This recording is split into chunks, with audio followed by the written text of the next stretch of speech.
అగ్ని వార్తలకు స్వాగతం. ఏలూరు జిల్లా కల్దిండి మండలం భాస్కరపేట గ్రామంలో శనివారం 80వ స్వాతంత్ర దినోత్సవ వేడుకలు ఘనంగా నిర్వహించారు. ప్రభుత్వ పాఠశాలలు, ప్రైవేటు పాఠశాలలు, ప్రభుత్వ కార్యాలయాల్లో జాతీయ పతాకాలు ఆవిష్కరించి వేడుకలు నిర్వహించారు. స్వాతంత్రం కోసం పోరాడిన నేతలను కొనియాడి వారికి నివాళులర్పించారు. భాస్కరపేట గ్రామంలో సచివాలయం వద్ద నిర్వహించిన వేడుకల్లో తెలుగుదేశం పార్టీ నేత, మండల పార్టీ మాజీ అధ్యక్షుడు పోకల జోగిరాజు పాల్గొని జాతీయ పతాకాన్ని ఆవిష్కరించారు. ఈ సందర్భంగా ఆయన మాట్లాడుతూ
స్వాతంత్రం గురించి మన జోగిరాజు గారిని మాట్లాడాల్సిందిగా ముందుగా.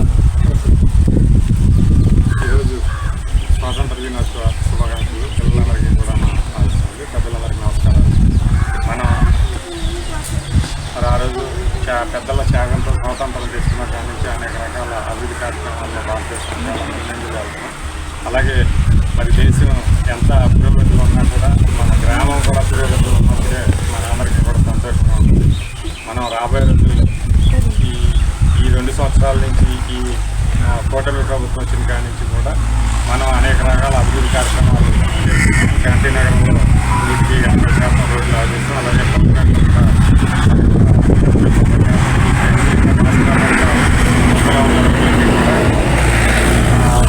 సంవత్సరంలో పూర్తి చేస్తామని చెప్పి మరి మీ అందరికీ నేను తెలియజేస్తున్నా. అలాగే మరి గత పంచాయతీ 5 సంవత్సరాలు కొన్ని కార్యక్రమాలు వాళ్ళు చేసినా ఇంకా మన మిగిలిపోయిన కార్యక్రమాలన్నీ కూడా మనం పూర్తి చేయాలన్న ఉద్దేశంతో మొన్నే మన వీధి దీపాలు సరిగ్గా లేవనంటే ఎల్ఈడీని కూడా తెప్పించారు. ఈ మధ్య సీఎం గారి ప్రోగ్రామ్ వీటి వల్ల కొద్దిగా ఇబ్బంది అయింది. బహుశా 2-3 రోజుల్లో పురమాయించి అన్ని సార్ల ట్యూబ్ లైట్లు కానీ లేకపోతే ఎల్ఈడీలు కానీ వేసి మొత్తం గ్రామం అంతా కూడా కాంతులు వెదజల్లే విధంగా చేస్తారని చెప్పి, అలాగే మనకి గత 10-15 సంవత్సరాల నుంచి మనకి నీటి కరువుగా ఉంటే మరి పెద్దల సహకారంతో మనం మంచినీరు చేరుకుంటున్నాం. వాటర్ ట్యాంక్ లేక మనం చాలా ఇబ్బంది పడుతున్నాం. ఇవాళ 2 కోట్ల చిల్లర మనకి శాంక్షన్ అయింది. 2 వాటర్ ట్యాంకులు శాంక్షన్ వాటిని కూడా మరి మనం శంకుస్థాపన చేసుకుని ఎక్కడనేది ప్లాన్ చేసుకుని గ్రామానికి నీటి ఇబ్బంది లేకుండా కూడా చేసే విధంగా మరి ప్రయత్నం చేస్తాం. ఇంకా ఎందుకంటే మేము బయట ఎక్కడ ఉంటున్నాం, గ్రామం నుంచి మాకు ఈ పని కావాలని అన్ని గ్రామాల కంటే కూడా మన గ్రామంలో చాలా తక్కువగా ఉంటుంది. ఏదన్నా ఇబ్బంది ఉంటే మన పెద్దల దృష్టిలో మన దృష్టిలో ఖచ్చితంగా మనం ఇక్కడ చేయాల్సిన కార్యక్రమాలన్నీ కూడా పైన మన శాసనసభ్యులు మనకు అనుకూలంగా ఉన్నప్పుడు మనం చేయించుకోవడానికి ముందుకెళ్ళాల్సింది మీ అందరికీ మనం చేస్తూ త్వరలోనే హై స్కూల్లో మరి ఒక కళావేదిక ఎవరో దాతల సహకారంతో కట్టించారు. ఆ ఓపెనింగ్ రోజున మన గ్రామంలో ఉన్న ప్రజలు కూడా ఎక్కువ మందిని మొబిలైజేషన్ చేసి మన గ్రామంలో ఉన్న అభివృద్ధి అభివృద్ధి జరిగిన అభివృద్ధి అన్ని కూడా వివరించుకుంది. మరి రాబోయే కాలంలో మనం ఈ 2-3 సంవత్సరాలు మన భాస్కరరావు గారి ఎక్కువ నిధులు తీసుకొచ్చి అన్ని రకాల అభివృద్ధి పనుల్లో ముందుంచుతామని చెప్పి వేదిక అందరికీ తెలియజేస్తూ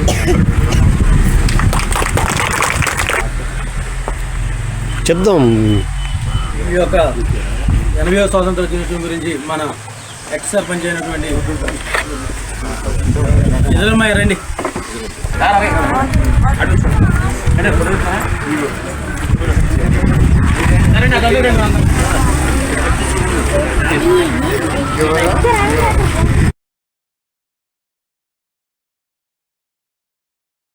గత 5 ఏళ్లలో పంచాయతీలో పలు అభివృద్ధి పనులు జరిగినప్పటికీ కూటమి ప్రభుత్వం వచ్చిన 2 ఏళ్లలో మరిన్ని పనులు చేపట్టామని అన్నారు. వచ్చే 3 ఏళ్లలో పూర్తి స్థాయి అభివృద్ధి పనులు, సీసీ రోడ్లు గాని, మంచినీటి రక్షిత పథకాలు గాని నిర్మాణానికి ప్రణాళిక సిద్ధం చేశామని అన్నారు. భాస్కరపేట గ్రామాల్లో 2 కోట్లతో రక్షిత మంచినీటి పథకాలు నిర్మాణానికి నిధులు మంజూరు అయ్యాయని అన్నారు. దళితవాడలో సీసీ రోడ్లు, డ్రైనేజీ వ్యవస్థ మెరుగునకు 25 లక్షల రూపాయల అవసరం ఉందని గ్రామ పెద్దలు ఐక్యతతో ముందుకు వస్తే ఎమ్మెల్యే కామినేని శ్రీనివాస్ ద్వారా నిధులు మంజూరుకి కృషి చేస్తానని హామీ ఇచ్చారు. ఈ కార్యక్రమంలో పాఠశాల బాల బాలికలు జాతీయ గీతంతో స్వాగతం పలికారు.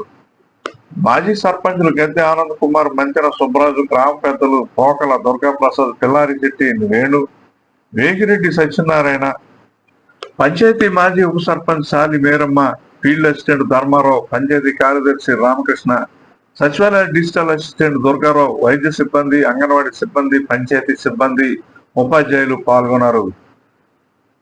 ఈ సందర్భంగా బాలబాలికలకు స్వీట్లు, పెన్నులు, పెన్సిల్ కిట్టు పంపిణీ చేశారు. మా అగ్ని న్యూస్ ప్రతినిధి పొంగులేటి ఇస్రాయేల్ కల్లిండి.